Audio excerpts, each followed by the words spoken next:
In the dawn age of Westeros, before the coming of man and the raising of castles and cities, there were only the children of the forest.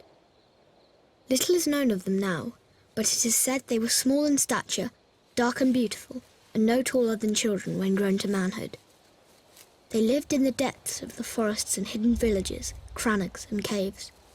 They hunted with weirwood bows and armed themselves with blades of obsidian. Their wise men were called green seers and were possessed of a powerful magic. They worshipped nameless, faceless gods of the forest, stream and stone.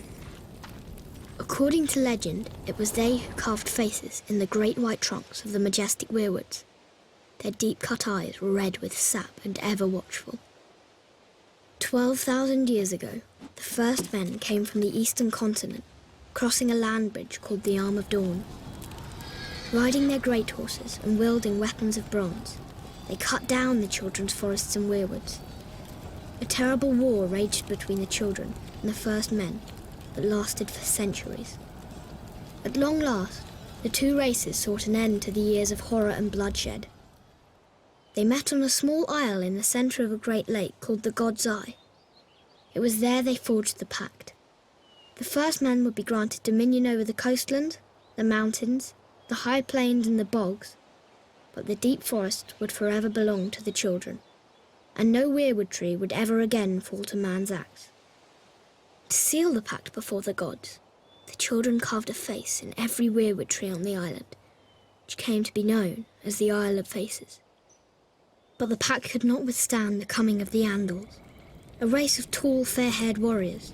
They attacked with fire and weapons of steel, slaughtering the children of the forest wherever they could find them, burning out their weirwood groves, hacking away at the faces of the old gods, and spreading their own religion through the land.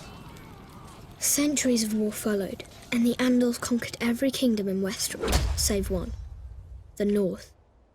The kings of winter were able to withstand the Andal invasion, and descendants of the first men dwell there to this day and continue to worship the old gods.